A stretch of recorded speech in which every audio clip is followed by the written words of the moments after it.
Magandang araw Pilipinas, ako po Sen Yui ng What's News. Inflation itong Setyembre tumaas sa 6.1%. Tumaas pa ang headline inflation o bilis ng pagmamahal ng mga produkto at serbisyo sa loob ng bansa nitong Setyembre. Ayon sa Philippine Statistics Authority, umabot sa 6.1% ang inflation rate, mas mabilis kumpara sa 5.3% nitong Agosto. Ilan sa mga naging dahilan ng pagbilis pa nito ay ang pagmahal ng mga food and non-alcoholic beverages, bigas, karneng baboy, at maging ang pagtaas ng presyo ng mga produktong petrolyo. Pinaalalahanan din ng PSA ang mga TikTok influencers na pag-aralang mabuti ang inflation rate bago mag-post ng content tungkol dito. At para pag-usapan tungkol sa balitang yan, makakasama natin ngayon si Kuya Gama at Popoy. Dear. Inflation na. Parang napag-usapan ito nakaraan, pero ito na naman tayo at kailangan na naman natin pag-usapan ulit. Oh. Kasi 6.1. Noong nakakaraan, sabi may downtrend na, kumbaga pababa na.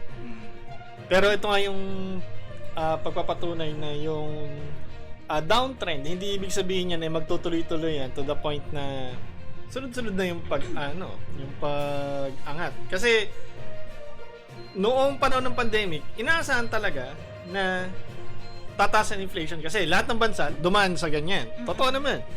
Hindi lang naman Pilipinas ang mataas ang inflation noong panahon na yun. At yun yung excuse na hindi lang naman Pilipinas yung may mataas na inflation rate. Kahit Amerika, kahit yung mga developed countries, mataas na inflation. Lalo na na tinanggal na yung price cap sa bigas. So, tataas din tong sa bigas. Actually, wala na yung halos konti na lang naglalagay ng nasa 41. Karamihan 45 pataas na. Halos wala. Halos wala na. 50 nga eh. Minsan 50 talaga eh. Pero, yun nga, hindi na pwedeng sabihin na ang inflation ay laganap sa buong mundo. Kasi meron ng mga bansang nakaka-recover. At ganoon din naman sa Southeast Asia. So, yung excuse card na ginagamit ni Digong dati, hindi na pwede ngayon. Kasi nagkaroon na nga ng pagbaba daw yung inflation. Pero ito na pataas na naman. Tumataas na naman at ito yung sa panahon na malapit na yung pa-December. At alam naman natin na yung demand sa mga bilihin mas mataas panahon na yan. Kaya ang presyo talagang tumataas. At nabanggit nga ang kasamang karneng baboy. Diba, nabanggit sa ating news sa What's News na medyo kakaunti ang mga supply. pumapasok na na karneng baboy sa Luzon dahil di nakakapapadala mula Visayas at Mindanao. So mas lalo itong magmamahal habang palapit yung Pasko. Oh, And kumbaga hindi lang naman yan yung makaka-apekto. Tandaan, kahapon ba binalita na tataas ang pamasahe. Yun pa. 'Di ba? At hindi lang siya 1 peso, kundi piso siya, 'di ba? Piso pa lang sa ngayon, pansamantala. Pero yung bala kasi ng yung sinusulong, yung gusto 5 nila pesos. 5 pesos ang dagdag. Pero sa ngayon, pansamantala, piso muna habang hindi pa aprobado or pinag-aaralan pa lang. At actually kanina may news din na may nabanggit din sa bigas kasi si Cynthia. Ano naman ang ginawa ni... Si Cynthia kasi sabi niya, 8 pesos daw ang mga benta ng mga magsasaka sa palay. So, kaya naman daw gawing magkaroon ng 38 pesos na bigas. So, bakit daw hindi kayang wala daw nagbebenta ng ganun na bigas, ganun ka mura. Ikaw po, nakapagbenta ka ng palay sa inyo. Magkano benta niyo isang Hindi. Pa lang, ito. Yung 38 pesos na yan, sabihin natin sa mga normal na magsasaka, lalo na kapag wala kang gamit, imposible. Kasi unang-una pa lang, yung guano pa lang yan, sabihin natin, 3,000 sa isang buwan. So, times 3 mo na yan. Tapos yung pag-aanihin na, re-rentahan mo yung tagagapas. O syempre, pagkatapos na, ibibilad mo pa dahil sabihin natin, akala na yun ng iba, marami nga makukuha, pero yung maraming sako na yun is yun na mismo yung pambabayad. So, swerte mo na lang kung meron kang mga 20 sako o 24, tapos yung 24 na yun is ano pa yun, pag pinabilad mo pa yun is liliit pa yun kasi nga bawasan babawas pa. yung tubig.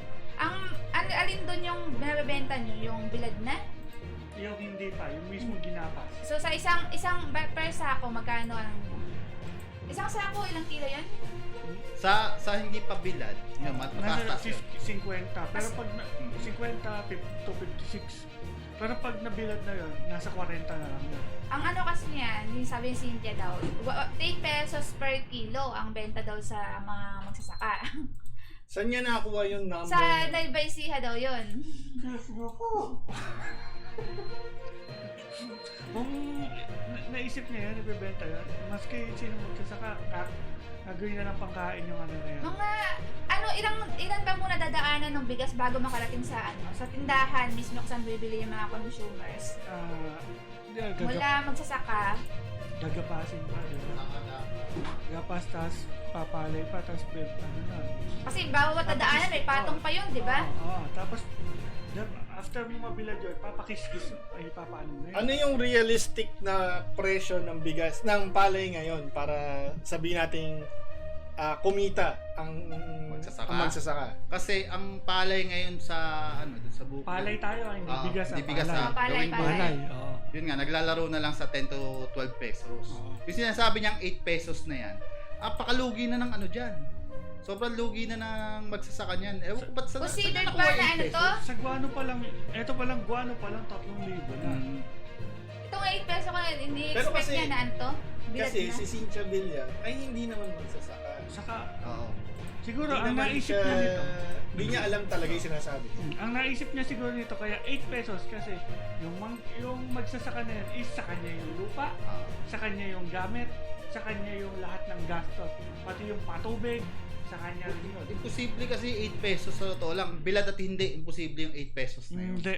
Oo, kasi nga, yung mga ano nga dito, nung bumaba ng 15, Hindi, masakit na yun. masakit na eh. Nasasaktan na sila dun sa 15. Kasi dati ang benta, 25, 20, ganun. 24 nga lang eh, medyo punot na noon namin nun eh. Pero yung 8, saan niya nakakuha yung 8 na yun? Binibenta daw sa Nueva Ecija, 8 pa. May pinanggit pa siya na magiging 16 pesos eh. Yun yata yung sa dadaanan pa ng bigas. Tapos hindi ko alam kung ilang dadaanan ng 8 pesos niya para Marami eh. Siyempre, pagka galing sa Sampalay, ipapabilad mo yan. Hindi naman libre ang bilaran. Ngayon, Tapos yung pagtaas mo bilag, papakiskis. papakiskis mo pa. Tapos ngayon, i-grade ngayon yan kung anong klaseng bigas yan. Oo. kung estimate natin na mayroon na 8 pesos na sinutukoy niya. Ito ay ano pa, bilad na or hindi pa. Bilad na yun, siya Bilad sabi na Bilad yun. na to. Oo. Ibebenta, Oo, ano, malinis nakasako na. na, ibebenta mo na lang. Oo. Papakiskis mo na lang yung 8 pesos na yun. Mm-mm. Hindi, papahalo ko pa sa ulo niya. So sa 8 pesos tapos isang sako, magkano ilang kilo yun? Magkano yung Sa, katupas sa bigas, ay sa palay, ano lang yan? 45 to 50. Hindi, may umabot ng 60. Sa malaking mga sakong ano yun kasi palay. Pero pagka pinakiskis mo na yan, umaabot na lang yan ng 40. Ah, 40. Oo. Laki ng bawas. Oo, malaki na babawas pagka pinakiskis mo na. Kasi puro tubig yun. Puro tubig kasi. Kaya yung mga sako nung nagbibilad, talagang namumutok eh. Akala mo, ang daming palay nun. Pero hindi. Oo. Pag pinakiskis nyo yan, ala. Yun nga sabi na, pagkatapos mo mabilad yun, kaya mo buhatin. Oo. Kaya And you nga, nakita natin ngayon yung importansya ng research. Huwag kayong magsasalita na as if alam mo yung pinagsasabi mo. Parang Kasi, sabi ko nga, ayaw mag-research. Sabi ko, pag nagkasakit ka kapag may malala kang sakit, sana ka, tingnan natin kung yung sakit mo yung wala pang lunas, ano gagawin nila? Nanganga ka na lang, hindi ka mag-research. Nakita ko yung kanyang video. Tapos ang kasi ni Cynthia, may forward kasi siya, 'di ba? Yung tingnan niya yung reporter na hawak na mic. Siya tinignan na pauuna lang pero napatango na lang yun. Napatango na lang yung tao niya pero yung ibang mga tao doon hindi nag-react. Tataka nga ako yung anak niya, sa agriculture, may alam sa agriculture pero ba't nasa management? Tapos siya, management pero nasa agriculture eh. Ba't baliktad ka ako?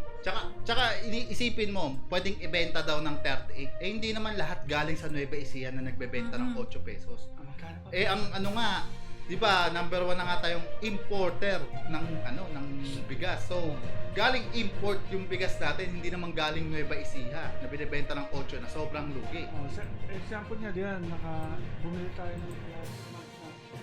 Maganda ng klase yung bigas na yun, pero nung sinaing, medyo parang Mahirap pa rin isaing. parang malagkit. Tsaka yung masyado buwagag, parang mas parang pang biryani yung, Oo. Pang yung bigas. Oo. Kung maselang ka tao, pang ano mo lang to. Pang sayo lang. Tapos may mga nababalita pa nga ako na nahuhuling mga smuggler. Tawag din yung Smuggle. nag-report nga, yung mga smuggled na Oo, bigas. May nakita akong balita na 4 na Oo. ata, warehouse ata yun. Ang tanong, yun na sino naman. yung mga may-ari niyan at kanino affiliated? Kaya nga. Oo. At bukod doon sa in regards to inflation rates, ay sinabi nga ng PSA na yung mga TikTokers na nagpo-post ng mga content tungkol sa inflation rate na super proud kasi sila na bumababa daw kasi. At may mga hashtag kasi sila eh. So may mga script to eh. So inaano ng PSA na pag-aralan mabuti bago kayo mag-comment na. Pero alam naman natin kung bakit yan ginawa. Parang masabi na umuunlad, gumaganda. At kapag nagsabi ka ng pangit, sasabihin, hindi naman yan yung sinabi nung sa pinapanood yung TikTok. So malamang nag-aano lang kayo, gumagawa lang kayo ng issue. Pero di nila naiintindihan na ito na yung nangyayaring kapalpakan ng nasa pamunuan. Tapos ayaw pa rin kilalanin yung mga mali. Diba? So, yun nga. At yan po ang ating report patungkol sa inflation rates. At para po sa ibang updates, manood lang po kayo ng What's News sa FPS Media NCA sa Facebook at sa YouTube channel po natin. At maraming salamat po.